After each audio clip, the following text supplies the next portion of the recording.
It's Heather, Hope, and Heidi back again with another podcast of Finding Our Way Through.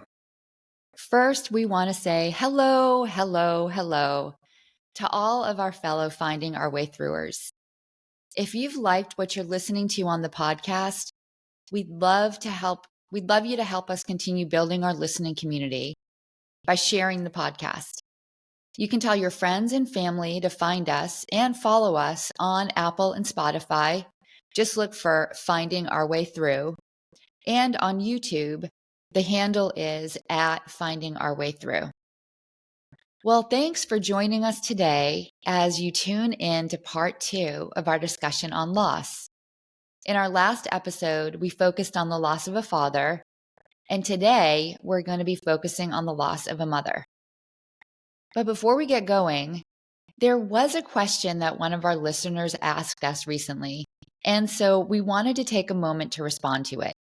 And here's the question. Why now? Why at this stage in time have we, as identical triplets, started a podcast? Like, what made us decide to do this now? And Hope, do you guys want to comment on that one? Go for it, Hev. Sure. And that's a great question. And I would say that, we've wanted to do something together for years, but we just haven't had the time. We were all really busy raising our families and busy with our careers. And, we think that the medium of a podcast just really sort of feels right, because we wanted a way to share our life experiences with others, really in an attempt to help others. And we wanted to do it in a manner that would be easily accessible to others. And what's easier than a podcast, right? Yeah. But I think most importantly, we are at an age where we can now use our collective shared experiences to help others. Like we've talked about this. If we had done this, at 30 years old or even 40 years old, we just wouldn't have had as many experiences to share. And we certainly wouldn't have had the perspective on those experiences that we now have. I don't know, maybe Hopi, if you want to add anything. I think you said that perfectly, Heath. And the only thing I would add is to the listener who asked that question, thank you. And to all of our other listeners, please keep those questions coming. We're delighted to provide our perspective. Yeah, I mean, awesome. Heath, I think you answered that question so well. And hopefully to the listener who asked it, it was a satisfying answer. And like Hope said, please keep those questions coming. We are excited to get to respond. Well, as a bridge into our discussion today, guys, I have a question for the two of you. Now, of course, while our listeners aren't participating in real time, in that this isn't a live podcast, we hope as our listeners tune in, whether you're listening to the podcast as you walk or you're driving in your car, we hope you'll be pondering the answer to this question as well. It's kind of like the question of the day on the Pulse. Have you guys ever listened to the Pulse on Sirius XM? Yes. Yeah, definitely. They have that pride versus prize question of the day. You don't get the prize, but you can certainly feel good about yourself for guessing it right. Yep. Okay, well, this is what this is. All right. So here's the question. I remember reading somewhere about words that tend to evoke a lot of emotion. And what I remember is that there were several of them, but there were 2 words in particular that tended to evoke the most emotion in human beings.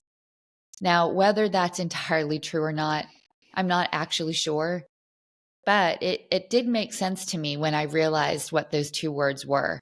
So then, Heather, Hope, do either of you have a guess as to what those 2 words might be? So intriguing. Yes, let's think about that. So many words. What are you going to choose? I am going to go with birth and death. Wow, great guess. I would do I love get a prize or do I get to feel pride?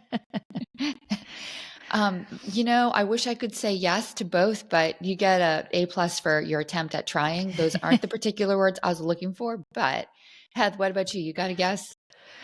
Oh, that's such a good question. Let's go with maybe love Mm. and anger on the other side of that. Do I get some pride today or no?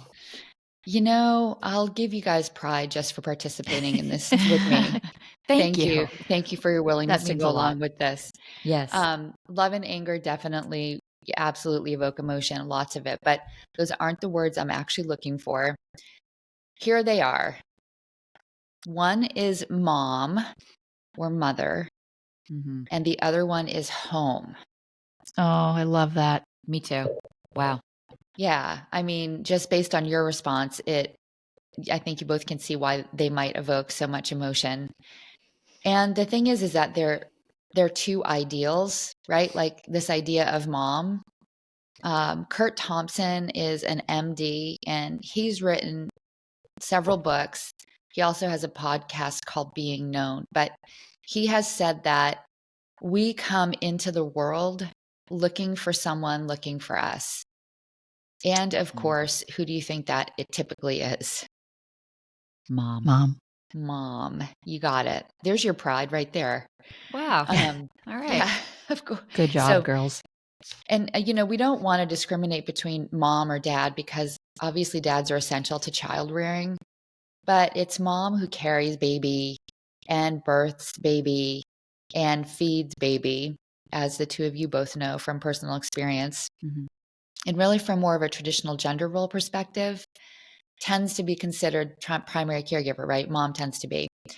And again, that's not to say that there aren't plenty of moms today that are playing dual roles of caregiving and breadwinning, and or that there aren't dads who stay at home raising the kids, Mhm. sort of reversing that traditional gender role division of responsibilities as well. I'm just making note of the cultural shifts that have happened over time.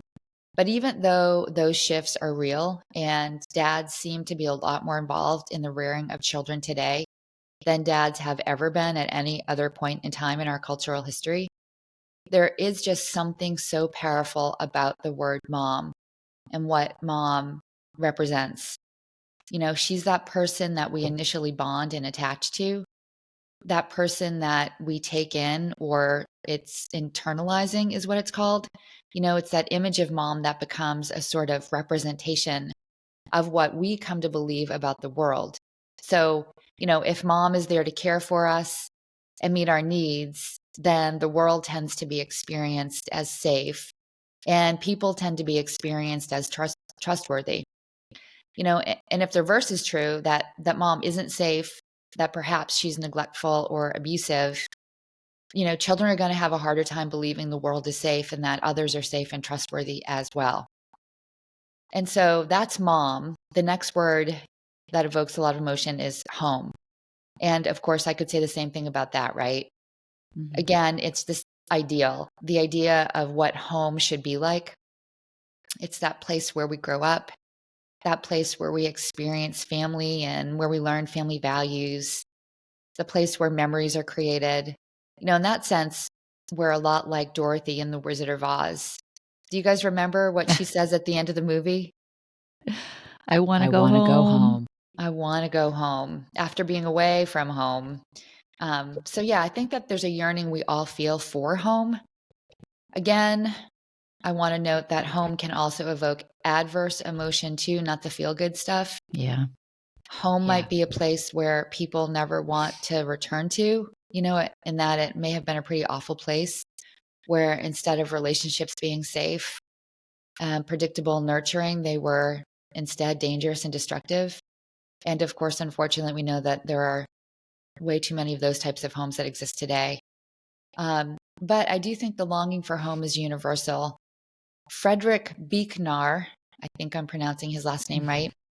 He was a Princeton and Yale educated theologian who wrote close to 40 books. And in one of his books called The Longing for Home, which was reflections he was doing at midlife, he said, the word longing comes from the same root as the word long in the sense of length in either time or space, and also the word belong, so that in its full richness, to long suggests to yearn for a long time for something that is a long way off and something that we feel we belong to and that belongs to us.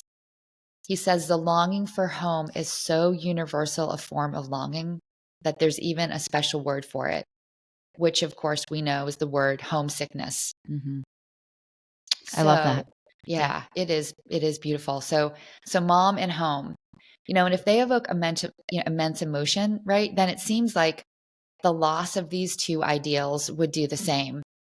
And if you listen to the first part of our podcast on loss, finding our way through the loss of a dad, you'll realize that loss and, loss in general can be excruciatingly painful. And for sure, I think the three of us would agree that losing our father was. But, when I thought about losing mom, for me, I thought it was even more painful. And I wonder if you both feel the same, whether you feel like that's true or not for you too. Hope you want to take it or you want me to Heidi, you go? go ahead. Yeah, you start. Um, I would say yes, Hyde. And, outside of the fact that, she was mom and everything related to what you just said. And we were so lucky to have a mom who was so loving.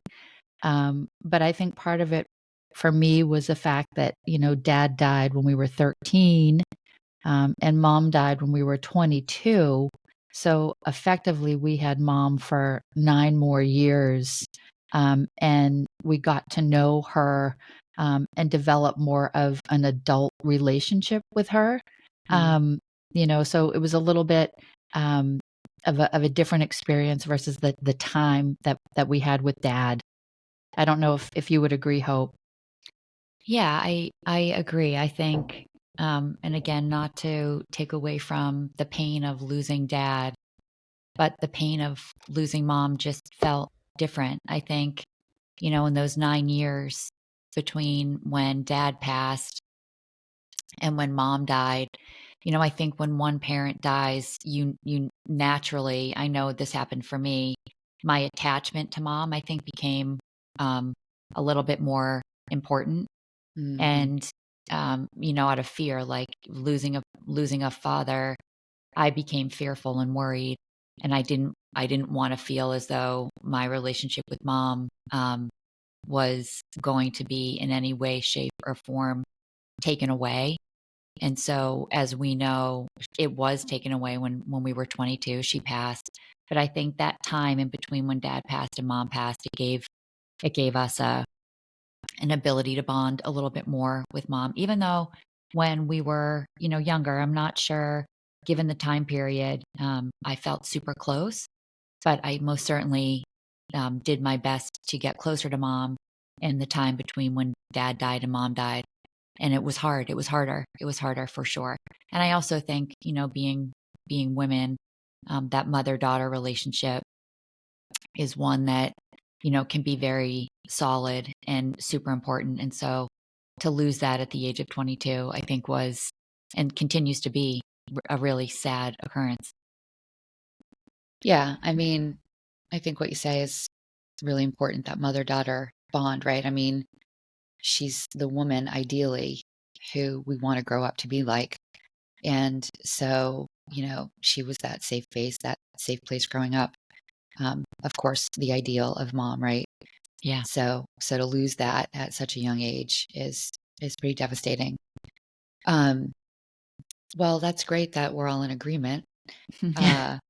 That's not always the case with the three of us. So want to talk a bit about the relationship that you felt like you had with her. I know Hope sort of briefly just mentioned that, answering the question about whether they thought, she and Heather thought it was harder to lose mom. But prior to talking about the loss, do you guys want to speak about the kind of relationship you had with her, sort of how you experienced it and perceived it?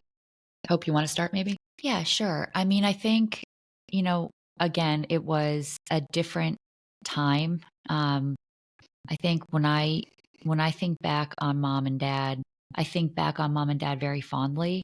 Mhm. But they were both pretty strict. I would say, I viewed them as more authoritarian figures in my life. Definitely. And so with that, I don't know if I was afraid to get close, but it was just we grew up in a time where kids kind of did what they were told. and there wasn't a ton of emotion. I know that, the three of us today with our kids, every time my kids leave, I'm like, I love you. I love you. I always felt a ton of love from mom. I felt a ton of pride from mom. I am not sure I felt super close just because there wasn't that like affectionate bond that I felt.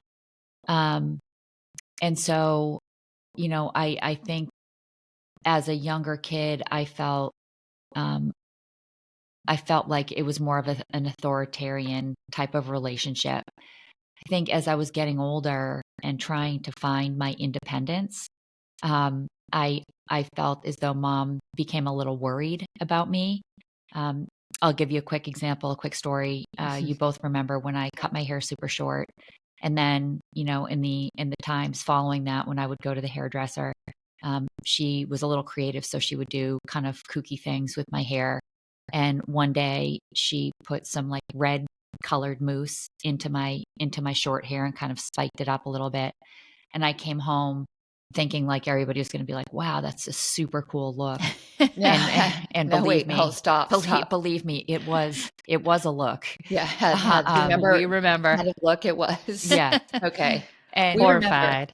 Yeah. And so when I came in the Different. door, mom kind of looked at me with like her eyes, huge, like kind of didn't know what to say. And I don't know that she actually did say anything. But then, like, a little while later, our older brother, Mark, told me that, when she saw me, she said to him, "Do you think she's on drugs?" Um, and so, So mom. so, So so when mom. I heard that, I was thinking, okay, she's definitely worried about me. But what I've now come to understand is I think she just kind of mistook my desire to find my own independent path outside of being a triplet. I was really striving to find my individuality. I think Mhm. she mistook that for rebellion. And in her mind, rebellion meant a whole host of things.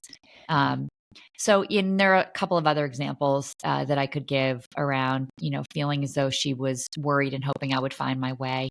And so that was my perception of my relationship with mom. And again, I'll reiterate, I felt a tremendous amount of love from her and a ton of pride. I just think it was a totally different time, but I'm super thankful for the time that I had with her. Yeah, thanks, Hopi, for talking about that. Now, Heath, I know your relationship with mom was different in terms of you having had the opportunity to see her more often than Hope and I did, especially during our college years. Mm. And I say that because I know you were at home for a while before you moved to live on campus at Yeah. Boston College. And so, having said that, can you sort of talk about how you experience and perceive the relationship with her? Yes, I would love to. And I want to start just by saying this too, because we've talked about this so many times that mom was this incredibly special woman, which is something that I don't think any of us could have fully appreciated as kids. But Yeah. now that we're all moms, we can fully appreciate how much she gave of herself to take care of dad and our family. I mean, I would say Completely effectively she selfless, is, right? oh my gosh, the definition Yeah. of truly selfless. Um, and to your point, Hope, I mean, mom and dad were, great providers for us, right? Like we never had a need that was unmet. There was a lot of TLC, but to your point too, they were very strict, authoritarian, kind of good cop, bad cop, maybe a little bit. Yeah. But, we didn't have a lot of supervision as kids just because it was the time and we were the last of 10 kids. So I would say that, you know, mom, importantly, was in her late 40s when she had us. And by that time, she was just like flat out tired.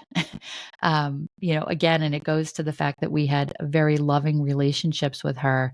But again, she was just tired and busy. And so I think um, after dad died, I would say that mom was always a little bit stressed and a little bit worried about us, to your point. Um, because, she had this great responsibility related to us, and dad was no longer here. Yeah, she was And doing it on her own, right? yeah, she was doing it on her own. And I would say even after dad died, she was really never the same as she had been, before dad died. And, again, little kid mind, you don't really think too much about that. But, as we've aged and have different perspectives, looking back in Mhm. hindsight, I mean, she was clearly grieving and, effectively heartbroken, for all those many years. So, Mhm. um, Yeah. I think that feeling of closeness, I'm not sure we felt like really emotionally close, but definitely felt loved. Mhm. And to Heidi's point, I was really so blessed to have gone to school, college closer than you guys, and so I was able to be home more. And it really wasn't until then that I had the opportunity to spend more time with her and have those deeper, more meaningful conversations with her. And it was specifically during the time that she was sick, because she was sick pretty much the majority of our college careers. Um, so yeah, I definitely felt like I got a lot closer to mom, ironically, in her dying. Mhm. Yeah, and I mean, I love, Heather, that that was true for you. I know Hope and I, when we were in college, we're so happy that you could get that time with her. And I know it was a struggle for us that we couldn't, but Mm. I know she wanted us to do what, we were in college to do, which is to learn and to ultimately graduate. Yeah. But yeah, well, I think for me, just based on what you guys said, obviously, and even if you don't know her, just knowing facts about her life, would make anyone say she must have been amazing. Just because she had so many people to care for, one of her and 10 of us. So yes, seriously outnumbered from the start. I think she was a superhero. Yeah, yeah, definitely. Um, but I think because of how outnumbered she was, it was hard to get time with mom. Hmm. Mhm. And I think probably maybe all of us, not just the three of us, but our siblings maybe felt the same way, would have loved to have been closer to her. And again, I think both of you have alluded to the fact that she's been gone for like 32 years. So when I think about the kind of experience I had in relationship with her, how I perceived it, it's hard to recall like that felt sense of closeness. Mhm. Yep. Um, and so I think that's why some of the memories that I have of her seem to stand out to me, because the memories that stand out are the ones where I felt like I got her for just a moment all to myself. Mhm. And remember, outside of her cancer diagnosis, she also had something called polymyositis, Right. which was like a connective tissue disorder, inflammatory condition that affects the muscles. And so, because of that, I think you guys both remember she had to rest all the time. Hmm. Mhm. Um, not only was she just physically exhausted, I think, from taking care of everybody that she took care of for a long period of time, but she also, I think, was low in energy because of the polymyositis.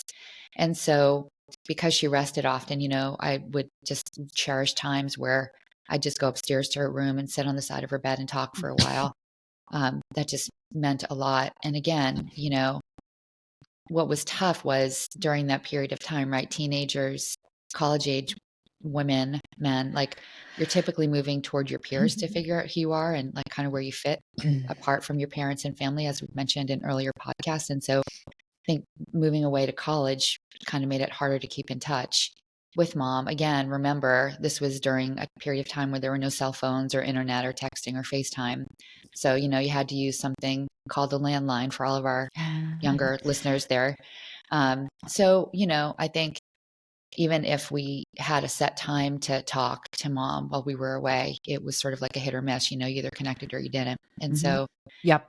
anyway, and in terms of how I felt like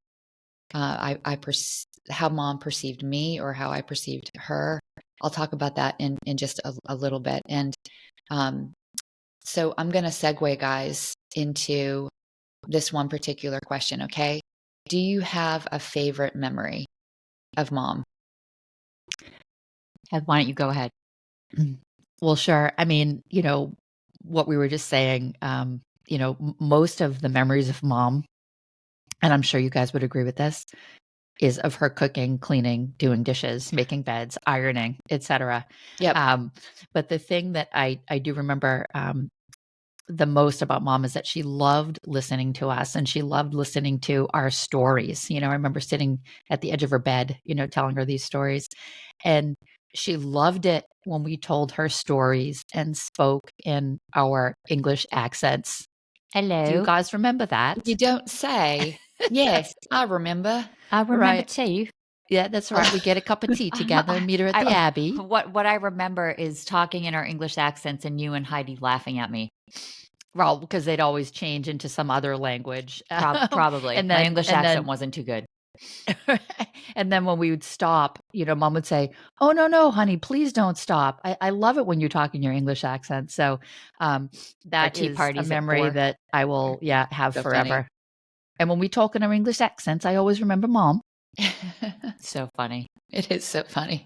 What Yeah, about it's you, such a Hope? such a great memory, Heather. I have Heidi. It's funny. I think right because we always were looking for those little instances of time with mom. There are lots of little memories. Heather, I think you're right.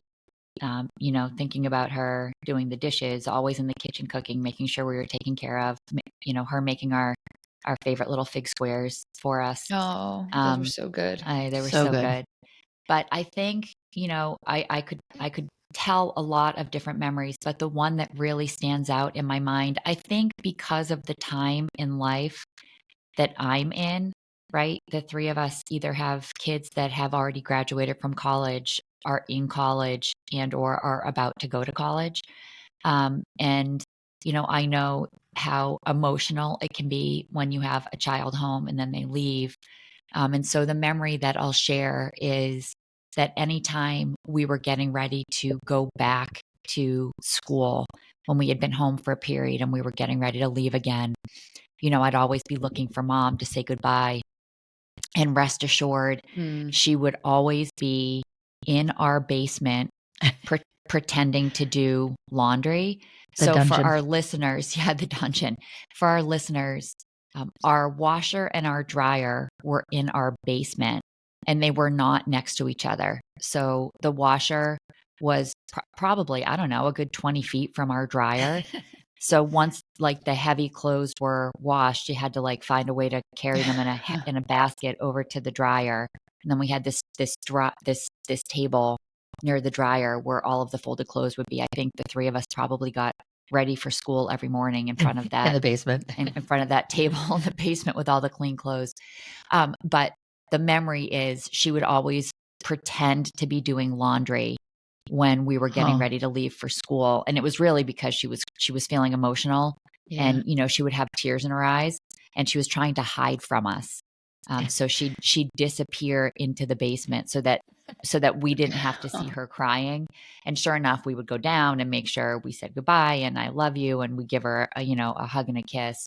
But it's such a fond memory because I can at this age and stage in my life, I can feel the emotion that she was feeling Yeah. Oh, yeah. when we were getting ready to leave. So that's one of my favorites.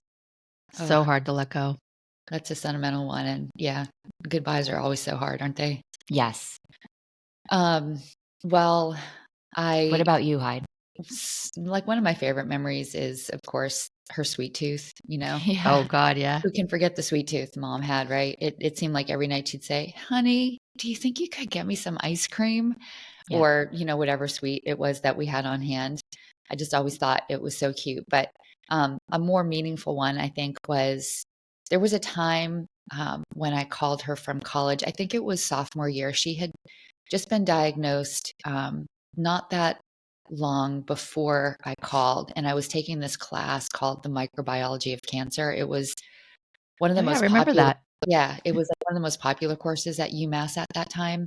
The Yeah. professor was an amazing teacher and kind of like a rock star on campus. And so, anyway, in that class, I learned a lot about cancer. And because she'd been diagnosed, I felt like I had learned a lot that I wanted to share with her. Mhm. And I remember it's kind of like what you guys said, she loved listening to us. I just remember that she was so attentive, like she was listening to every word I was saying. Mm-hmm. And at least it felt like it. And when we were getting ready to hang up, she said to me, Heidi, I've always thought I'm just going to make me cry. You'd be a wonderful doctor, or I think you should be a writer. And, it was such a profound moment for me because I think, when you talk about perceiving, like what her perception of me was like, I mean, I knew people in our family thought I was really funny. I mean, that was kind of like, You are what hilarious. what people would say, right? Like, so I knew that was a perception of me, but I mean, I just in that moment, I felt really seen by her. Yeah. Um, Amazing, Hyde. and Amazing. so anyway, I love that. That was something that she said and something that I've kind of clung to. And while I didn't become a doctor, I am a clinical social worker, and I do aspire to be a writer one day. So we'll see. But I thanks, guys. love that you had that, Heidi. So special, I've Hyde. never heard that memory. That's a super special, super special interaction. Yeah, it really meant a ton to me. But thank you guys for sharing those. It's just so great to just create that space just to remember, her and who she was. And so, You're but welcome. thank you for that. That was To an our amazing listeners, story. to our listeners, you need to know that our English accents sometimes turn into like Australian and like Southern twang. I mean, it's pretty bad, but we think it's funny. As long Anyway, as we make ourselves laugh. exactly. That's what life is all about. So Yes. moving on to talk about her loss, do you want to give some context to that 3-year period of time before she died? That time kind of leading up to her death, what it was like? Sure, Hyde. So, I would say that for context, mom was diagnosed with uterine cancer the summer between our freshman and sophomore years in college. And that summer, she had had surgery to remove the tumor. And, at the time, the doctors believed that they got the entire tumor because they said it was encapsulated. And as follow up to that surgery, they did radiation. Then a few months later, they determined the cancer had spread to her lung. So they started her on chemotherapy and then kind of like rinse and repeat. A few months later, we had learned that it had spread to her bone, and then ultimately it had spread to her brain. So, and I just provide that background because that 3-year period was obviously filled with, many emotional highs and lows for mom and for all of us. Yeah. Thanks for just, providing some context to those that are listening. So, what do you remember, guys, about the loss? I don't know if Hope, maybe you want to start with that question. The day of, Heidi? Is that the question? You can talk about the day of, or you can talk about sort of what it was like over that period of time. Because I know it's hard, right? Like, it's an interesting question because with dad, it was so unexpected. So you tend to have this memory implanted of where you were and what time it was and the type of day Mhm. it was and what happened afterward. But with mom, because she was diagnosed with uterine cancer and then began treatment for the illness, I think sometimes our feelings were mostly suspended because you're just Yeah. not sure how she's going to tolerate the treatment. You're not sure whether or not she's going to survive the cancer. So, And not sure how to talk to her about it, right? Like not wanting Yeah. to talk to yeah, her about the reality of the situation yeah, for fear that maybe she didn't know, when in reality, she obviously did know, but it was hard to talk to her about it. yeah. And Um, I think if we're being honest, I mean, our family didn't really talk much right. about how we were feeling about things. And I think so, everybody wanted to believe it was going to be okay, right? mhm, So it was sort of like bury what you're really feeling in hopes that, she'll make a turn for the better. Um, so yeah, sure. I mean, I can talk about what the time leading up to her death and even the day of her death. So I mean, I think all of us would say, watching someone go through a cancer experience um, and not see a tremendous amount of progress in a positive direction is pretty brutal. mhm, And I think the hardest thing for me in that entire time was to think about how selfless mom had been her whole life. right? I mean, we saw her take care of us. And we were the end of her 10 kids. So she was at her caregiving role for so many years. And I think, something Heather said earlier, I mean, to think about it is exhausting. So she was always constantly doing things for others. And, I think in my mind, I would have loved to have seen her, live a very long life and be free from health issues and be able to enjoy us and all of her grandkids. And unfortunately, she didn't get that experience. And to think about the suffering that she went through, it's very hard to be a child and watch a parent suffer. I think it's hard to have any loved one, regardless of the relationship, kind of suffer. And so, and I also think at the time, Heidi, as you said, when you're a teenager and or young adult in college, you're moving toward your peers. And so trying to balance where we were in life at that time with wanting to be home and be there for mom, I think was a huge struggle.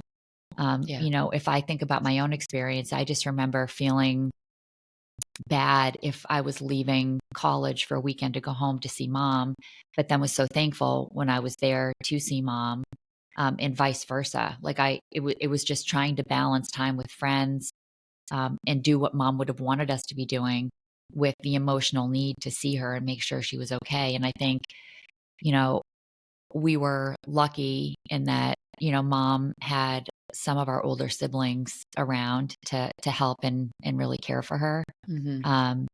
So I think I'm super grateful for that. But I think I would say that the time leading up to her passing, it was really hard, because to watch someone you love that much have to go through what she went through, knowing that she was going through chemotherapy and radiation because she still had younger kids at home, right? I mean, she was heartbroken after dad died. You remember going up into her bedroom at night and, she'd have tears in her eyes and we would say, "Are you okay?" And she would say, I just really miss him. So she really, truly was heartbroken.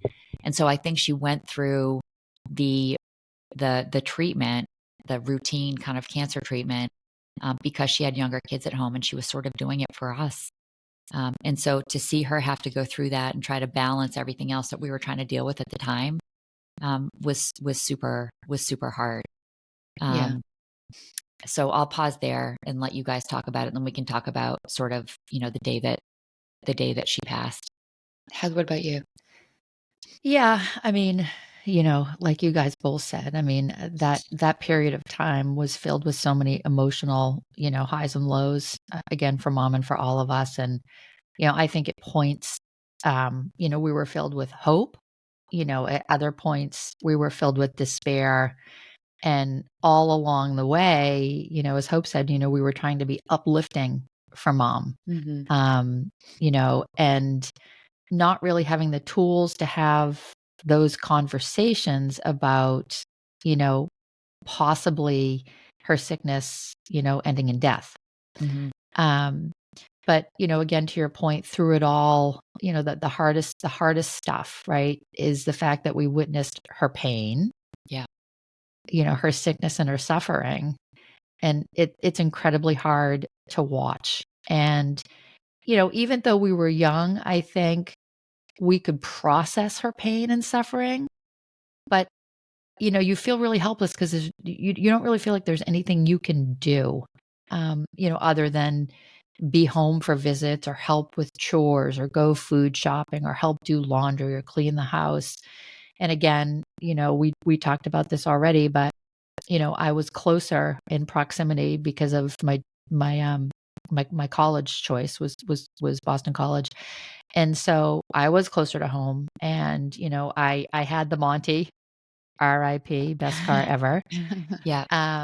So I was able to get home to help mom, with chores, and I'd often drive home like a Thursday afternoon. I'd have dinner with mom, stay overnight, and then, kind of do errands and chores for her on Fridays. And sometimes I'd stay, an extra night, or I would head back to school. Because again, Hope, to your point about the conflict you have, you want to be, with your friends too at school, and you're juggling going back and forth, and you guys had supportive friends, and I had incredibly supportive friends who didn't quite understand, but ultimately I think they all knew that mom was dying. Um, so I think for me, it was incredibly special time, which sounds really strange on a lot of levels. No. No, it But I makes a lot of think sense. it's because I was able to have that time with mom, and have conversations about, potential life situations that possibly she wasn't going to be around for. Yeah. So I'm super grateful to have had that time. Um, and I'll pause there too, Hyde, and ask you for your experience. Well, I mean, I think you guys have both really done such a great job talking about, um, your own experience with it. And, again, it's like the redundancy of doing this together because, there's going to be some overlap for sure. But yeah, I mean, I remember trying to kind of balance that tension between wanting to be with friends, right? Doing what people at that stage in life do and wanting to be with mom. And so it was like balancing the guilt of Right. being with friends when we weren't with her, Yeah. and sort of obligation.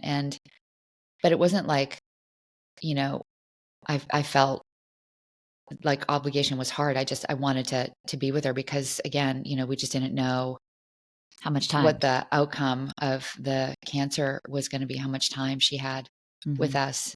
So yeah, I mean, I think that was hard. And again, I think because you hold on to hope that the outcome's not going to be death, I think you just kind of suspend moving towards some of that loss, grief that, you feel. So I think we all sort of kind of, I don't know, dealt with our own emotions kind of alone, to be honest, outside of, I guess, hope. And because we were at school together, I remember we'd go Yeah. running every day after our classes ended. And that was a really good time for us, I think, to process some of what we were feeling Yeah, I about think her. we were trying to keep things as normal as we could keep them when things weren't normal. Yeah. Does that make sense? Hmm. Absolutely. Yeah. Just sort Because I of think you keeping kind that of have to routine. keep things normal to sort of get through how you feel emotionally. Right. Yeah. Yeah. So that's all I would really say, just to, kind of again reiterate what you guys basically said. So, what about the day you heard she passed away? Heather, you Heather, want you to talk want to about that? start? No, Hubby, go ahead. Yeah. So, I mean, I think so our mom passed away on what was Mother's Day of 1991. It was May 12th. It was a Sunday.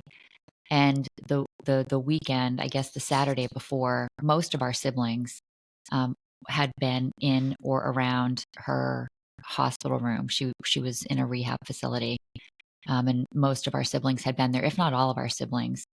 And I remember it was about a week before Heidi and I were graduating, and I think Heather, you graduated a couple of days after us. Mhm. And there were things going on at school, and I just remember all of our older siblings encouraging us to go back to school because we were essentially in her room, kind of just waiting.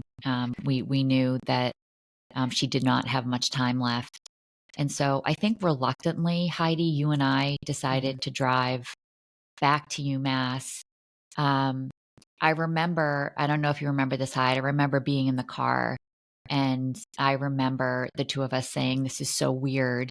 The next time we drive home, it's going to be because mom has died." And so that makes me cry.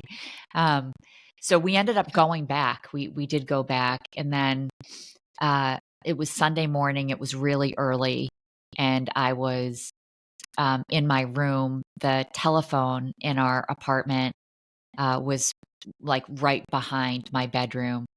And I remember hearing the phone ring.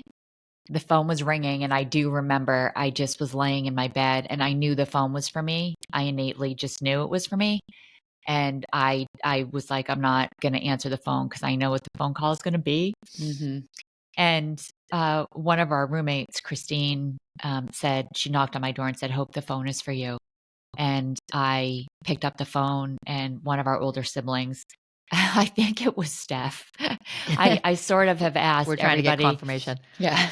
Who it was. I've asked everybody in our family. It's funny how people remember exactly where they were. But I do think it was Steph, and letting me know that mom had passed.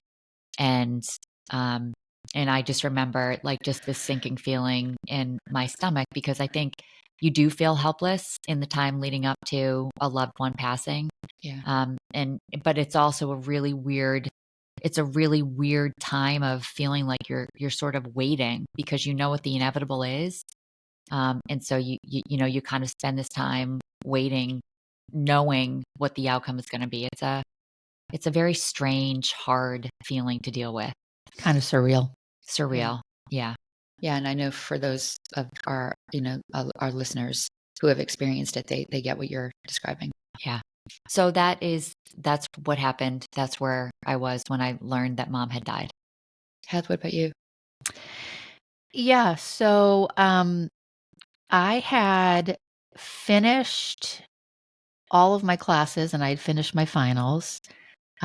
So I was at home at the hospital most of that time. And so I had been at the hospital all day the Saturday before, with our brother Mark and our sisters Faith and Stephanie, and we basically had been there for a really long time. And I decided that I was going to go home and sleep at home and take a shower. I think Mark left too. Faith and Steph stayed. And then I just remember waking up at home on Sunday morning. And it was really early in the morning. And again, the night before, I mean, we knew that mom's passing was imminent. Mm-hmm.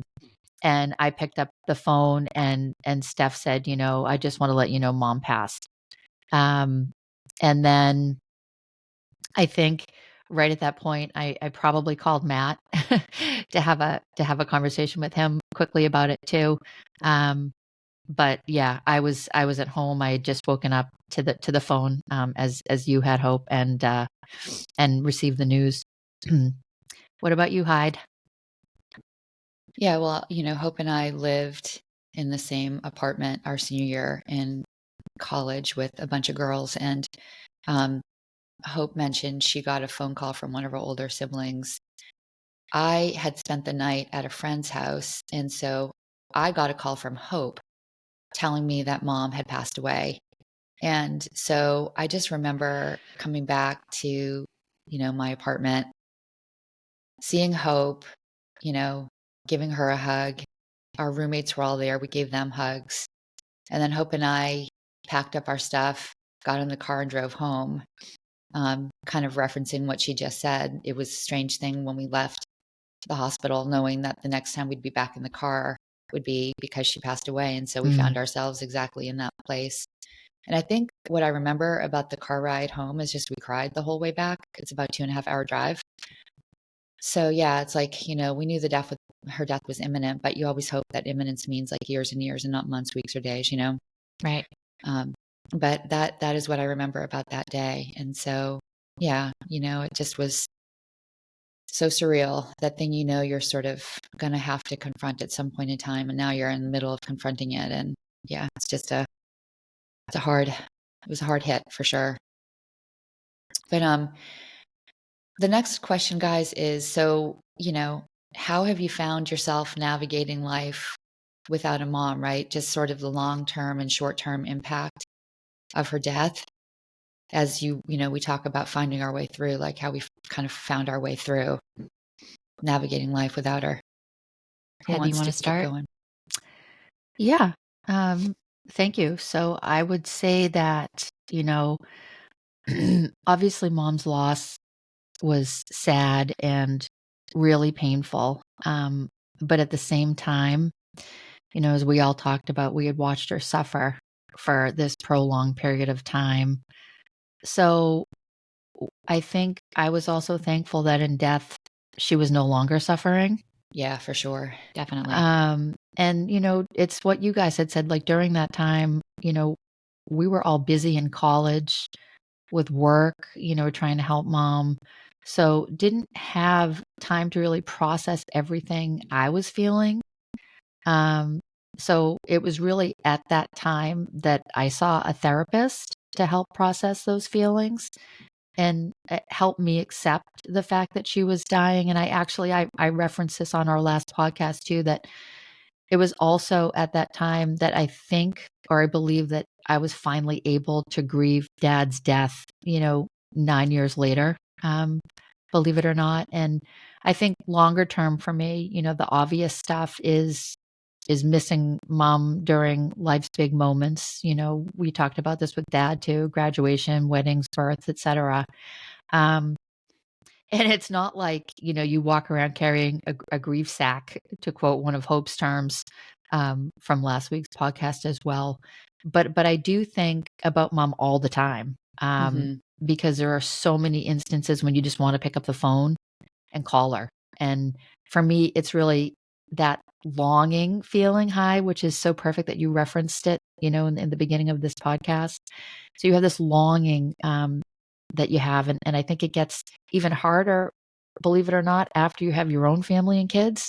Yeah, for sure. Because you want to call and ask for the advice about stuff. And then also, I think for me, like dad, after losing mom, I just continued to worry a lot more. Again, it goes back to like specifically about money and financial security. And, again, dad died. When dad died, money was tight. It became tighter. It was a financial struggle for mom. And so, after mom died, I think that worry for me was really kind of on steroids. And it's kind of where I think I developed more of like this, I'll do it myself. I'll take care of myself. Don't feel sorry for me type of attitude. But I guess I'll pause there in terms of, short and longer term and maybe move it over to you, Hopi.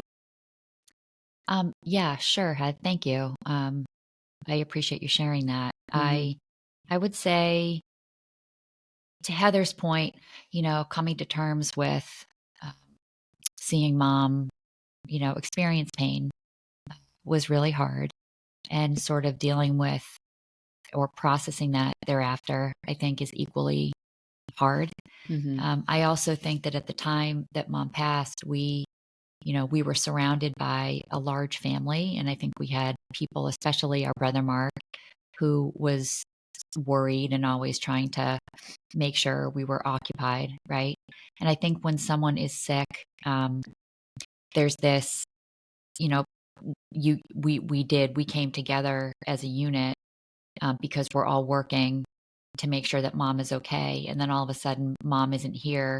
And sort of that unit sort of dissipates and everybody goes in their own direction. And I think we all, as a result, grieved in our own ways. For me, in the short term, 2 months after mom, well, the one thing I would say is that mom, when she passed, she did know that the three of us were going to be okay. Right, Heather? She knew that you had a job. She knew Heidi was going to the Peace Corps. She knew I was going to Japan. So she knew we all had a path. Yeah, great point. And so 2 months after she passed, I found myself in a foreign country where no one really spoke English well. I was living in Japan, and no one knew me, and no one knew what I had gone through just 2 months prior. And I was fortunate in that I had a Western style apartment, but I did have a futon as my bed. A futon, for listeners who don't know, is really just like a rolled up mattress on a floor. And in Japan, you sleep on tatami mats. So my futon was on a tatami mat.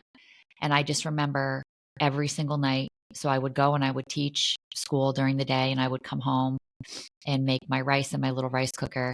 And then I would go to sleep. But before I would sleep, I would just find myself thinking about mom. When I say this, I mean this. I would cry my eyes out, guttural sobs. I remember being curled up in a little ball on my futon, crying and crying and crying.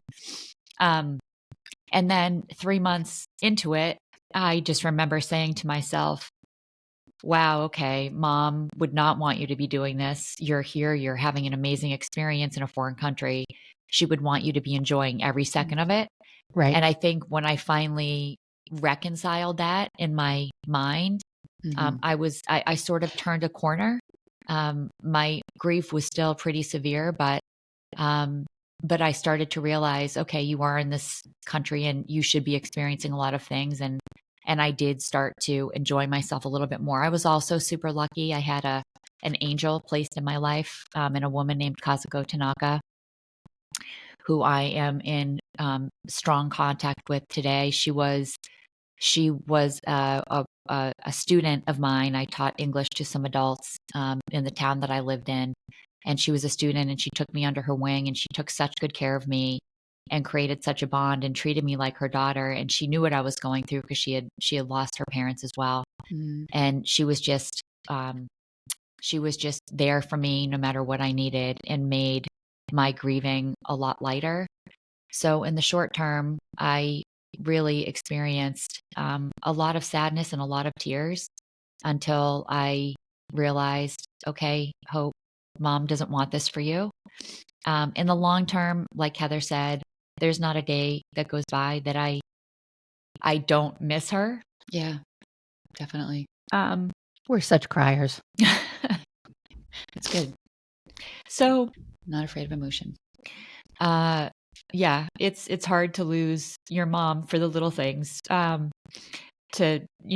We all said that she loved to hear our stories and she just intently listened and she wanted to know about our lives. I think it was her special time with us to hear about what was going on in our lives. You guys know too. I mean, she didn't drive, so I have found with my kids, like driving them different places, you hear little stories and their friends in the back seat. You just hear funny stories. Mom didn't have that experience because she never had her driver's license, which is remarkable in and of itself. Remarkable.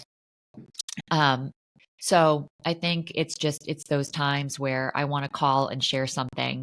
I want advice. Heidi, like the experience you had. I never had the experience of having mom say, hey, I think you'd be great at this or that. Just having an opportunity to hear that, having an opportunity to just call and talk about my kids or get advice for anything. In the long term, it's just, that's where I so desperately miss her. Yeah, I think all of us feel the same way for sure. Yeah. Well, I guess I'll just sort of talk a little bit about short-term impact and long-term for me. I so wish after she passed away that I had tried to educate myself on grief, because I didn't. And Hope, like you said, you were going to Japan to teach English. I was going to Bolivia, South America as a Peace Corps volunteer. I just wish in hindsight I would have understood really what that decision was going to mean for me on the heels of having lost mom. Yeah. Because, I really struggled in Bolivia. I mean, I didn't realize how hard it was going to be for me to grieve her death. And what's interesting is, memories typically solidify and become integrated into our stories about 3 months after we experience them. Sort of like when the mercy of shock wears off and the reality it's no longer suspended. We have to kind of integrate the fact that she actually did die. And so it was about that time that I was like moving to South America when the reality of her death was kind of like settling in. And, I lived with some strangers until they weren't strangers anymore, the other volunteers. And then I was placed about 12 hours by bus from a major city and about 5 miles walking distance to the nearest volunteer. Remarkable. Completely isolated. Didn't speak the language fluently. And like you just said, I just remember feeling so totally isolated, not just like geographically or even like physically isolated, but just so emotionally isolated. And just grieving such a significant loss. I mean, literally, every day after I'd come home interacting with the locals I was trying to build relationships with and work alongside of, I would just cry my eyes out. And it was just so hard to be alone in doing it. But, not too long after I was in the country, I met my husband, Todd, there. He was another Peace Corps volunteer. And so that really, I think, was like a kiss from God for me, kind of like what you talk about with Kazuko Hope. Mm-hmm. I think getting to know him and developing that relationship, it filled that hole a little bit in my heart that was left after she died. So Todd was such an incredible blessing for me. And again, while we were getting to know each other, he was so kind and so willing to just listen to the sadness that I was feeling after having lost mom. But, so short term impact, I don't know why I thought it was good to, move thousands of miles away from like a support system, but I did. I think I was just determined again, it comes back to trying so hard to keep living the life that you want to be living, but also, carving out that, the road I was trying to carve out for me as an individual, like as, separate from the two of you guys. And then, long-term impact would be absolutely similar to what you both said. It's hard moving through life without a mom. Um, again, she didn't meet my husband. She didn't meet you. She knew Matt, obviously, Heather, but didn't meet Jim Hope and didn't meet our kids. She couldn't be a grandmother to them. We couldn't call her and ask her advice on how to resolve, conflict with our spouses or ask her about issues with kids, like you guys have mentioned. So it's kind of, it's like what the relationship could have been that won't Right. ever be. And I think that's the part of grief that is so hard to kind of move toward, like accepting what won't ever, change. Mm-hmm. And That's I such think, an excellent point, Heidi. yeah, and I think that, it's like we talked about in the episode about dad, like grief just becomes a traveling companion. Mm-hmm. So, I'm blessed to have an incredible mother-in-law. I think you guys, would have said the same about the mother-in-laws that you've enjoyed getting to know over time. But mother-in-laws aren't the same as moms, Yeah. Um, so what's interesting though with long-term impact is I think I really honestly, and have you talk about, grieving dad 9 years after he died. I literally really was confronted with tons of residual grief inside my heart and soul when my kids were graduating high school and going to college. I felt it a lot when my son Sam first went away. It was like this unresolved kind of residual grief got tapped into. Yeah. But I think that when my daughter Helen moved, she did a gap year after she graduated high school. So she lived in 4 different countries before she came back to the States and went to college. But I think when she moved away, there was something just about that mother-daughter relationship that just opened up something in me that I had no idea was really there.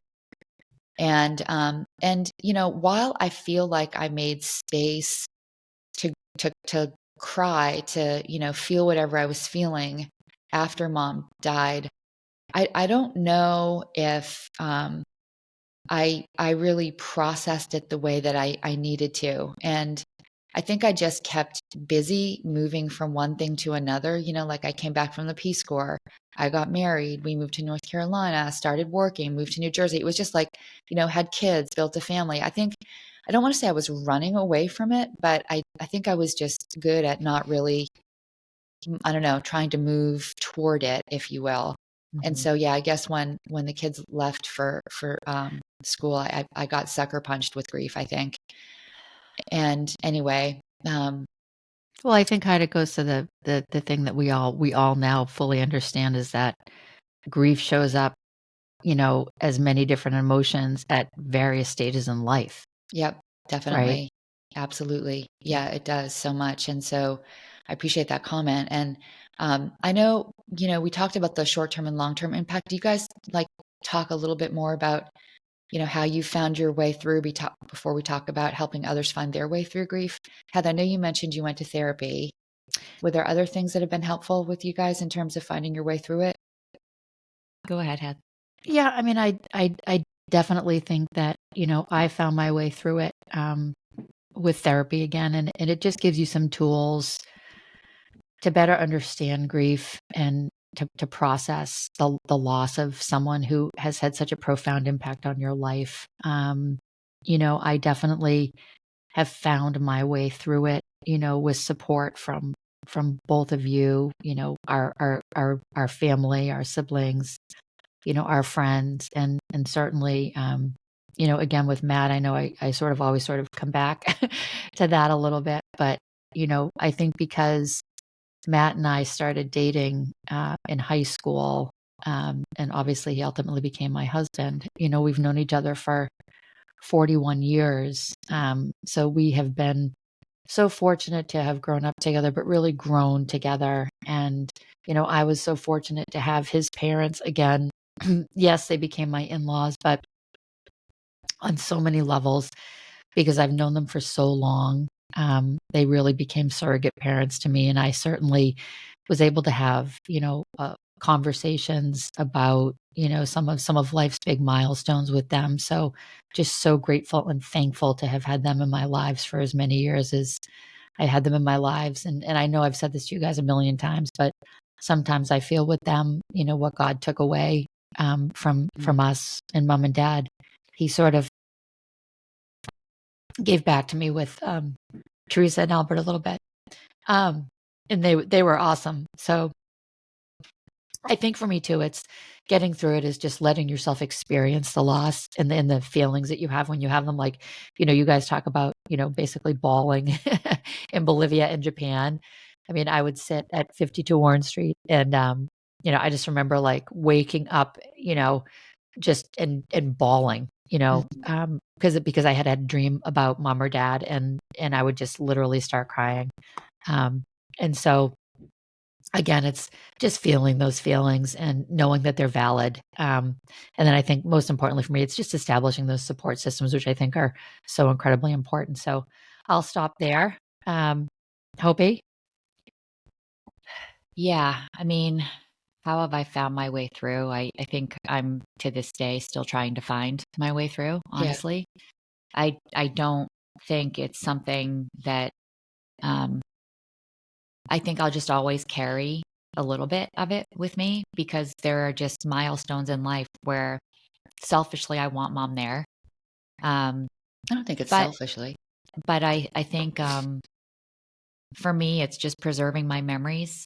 The older we get, the more we tend to forget. But I just have so many funny little memories of mom, and it helps me to just keep those memories close when I'm feeling sad about not having mom.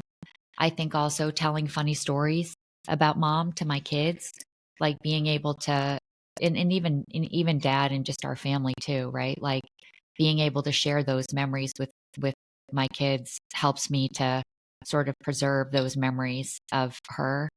And then, of course, I think having a really incredible support system and people that I'm surrounded with, I feel so fortunate. You guys have talked about, your husbands. I mean, my husband's amazing and so supportive.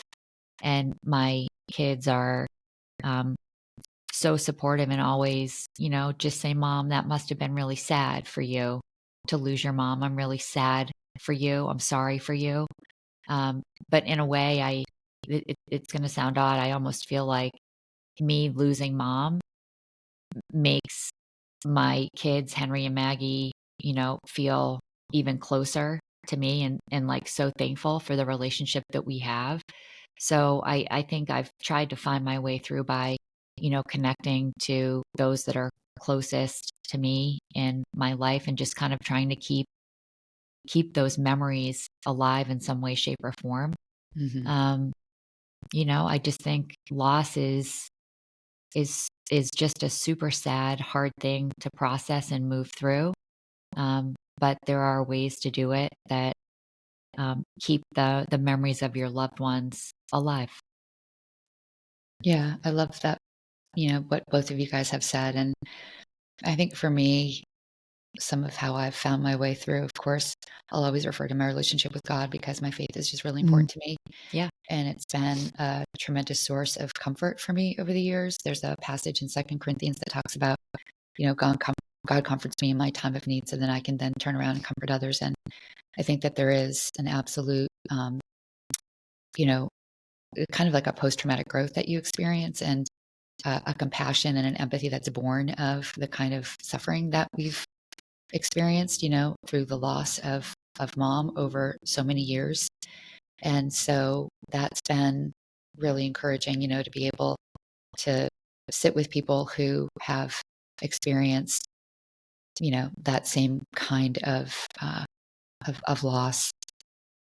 So that's been helpful. I think being a mom myself, similar to kind of what Hope you were saying, has been really helpful. Just understanding the power of that name, that word, that relationship that you have with kids, and the significance really of the role that mom plays. And so I think just getting the opportunity to connect to my kids in a way that perhaps I would have wanted to connect to mom has really been something that has fed my soul in a really positive and healing kind of way. Therapy has also been really helpful for me, especially when I talk about being sucker punched by grief. When the kids were getting ready to leave and left, I just really had to try to figure out what was going on inside of me, because it was so, like, it's so tangible for me. It felt so Raw. real. And I was struggling with some depression. So, but come to find out, a lot of that was just residual grief. So all those things have been helpful. Again, the support systems that you talk about have been essential. Having you guys to talk to about it has been so helpful. Just knowing that, I'm not grieving alone, even though our family kind of tends to kind of go inward with emotion and feelings. But, to have this idea that while we're doing it individually, we're also doing it kind of together.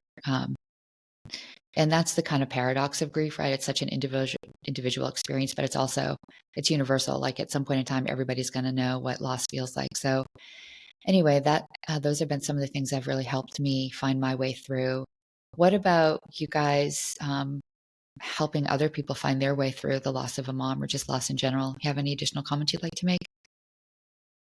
I think I would just say, like both of you have said, having support systems is really important. Just finding people that you feel comfortable talking to.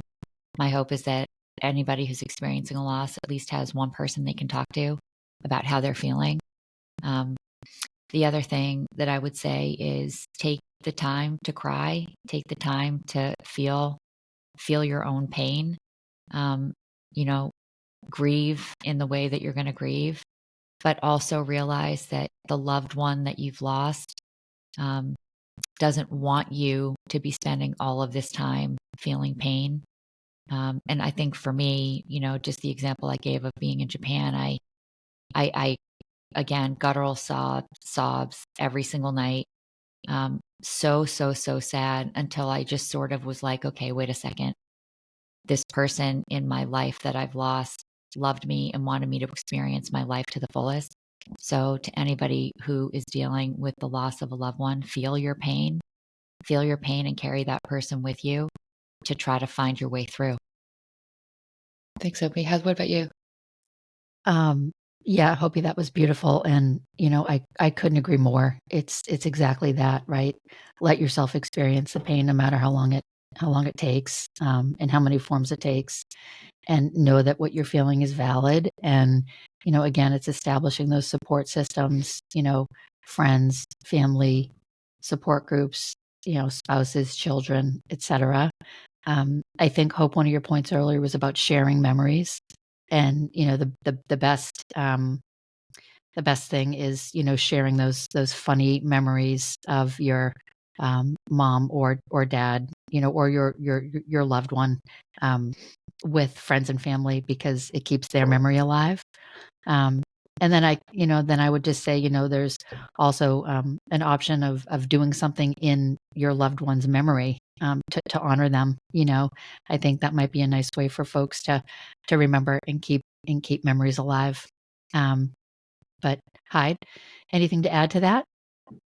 Yeah, I think that, it's important for people that are part of any kind of faith community to hold on to their faith to help them find their way through. I think that people, can help themselves by just educating themselves on grief and the process of grieving. I think that therapy can also be extremely helpful for people to do some grief counseling. And I know in our last podcast we mentioned a bunch of resources, hospice groups for grief group counseling and griefshare.com. I've mentioned Richard Niemeyer, William Worden, Elizabeth Kubler-Ross, all people that have done work on grief. And, one of the things that Richard Niemeyer talks about, and similar to what Hope said, is just you have to acknowledge the grief and attend to the pain, make the space to feel it, be honest about your real response to that real experience that you're having. And then again, the support systems you guys mentioned, we just need people to listen. We need safe others who can designate, who we can designate our mourning to, like that person or those people that just know that we're going to need to just talk about, what we're feeling in regards to the loss. Rob Bell is like a theologian and a podcaster, but he talks about people needing to tell their story. And to do so, you have to find someone willing to hear what others can't hear. And I think sometimes when people are grieving, people say things that aren't very helpful because I think that they're uncomfortable with their, with emotion. And so people who can hear what others can't are people who can join you in making sense of the death without withdrawing into like an awkward silence because of, like I said, their own discomfort. Or sometimes what happens is people offer kind of trite and superficial advice. And that leaves the person who's grieving feeling like their emotions been dismissed or invalidated. And so it's just important to have those kinds of people in your corner, in your circle. And then, Niemeyer talks about processing. So again, it's retelling the story of the loss. It's he talks about rebuilding, which, it's not really about letting go of the loved one, but about finding a new way to hold on, to conserve the connection of love with the loved one and to move forward with our loved one in our lives. So then he talks about, reinventing, right? Which is obviously important because, the challenge of grief is to really reinvent our lives and reinvent ourselves in the context of the loss, because we're never really the same again after we lose someone who's close to our hearts, right? A really big part of our lives. And so it's important to kind of understand what the new norm is going to be and try to, then the last thing he talks about is just integrating the loss into your life. So, and that really happens when a person's adapted or adjusted to the loss. It doesn't mean that grief is over, and it doesn't mean that you'll be sad the rest of your life. It just means that, grief finds a place in your life. And like I said, it just becomes a traveling companion, as we mentioned earlier. Yeah. So that's all I wanted to say. And I love, as we kind of consider ending the podcast today, that finding our way through just means feeling our way through. It means acknowledging the pain that we feel and attending to it.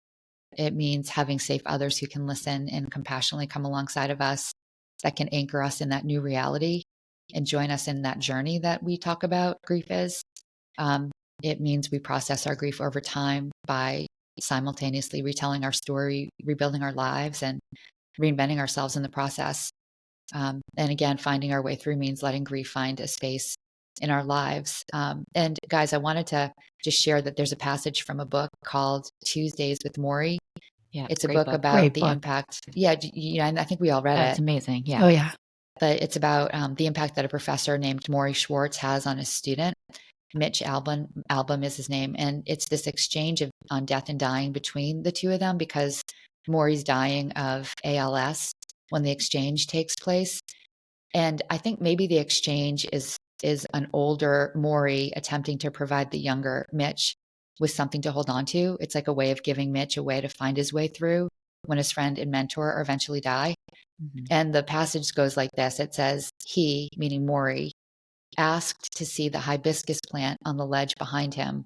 I, meaning Mitch, cupped it in my hand and held it up near his eyes.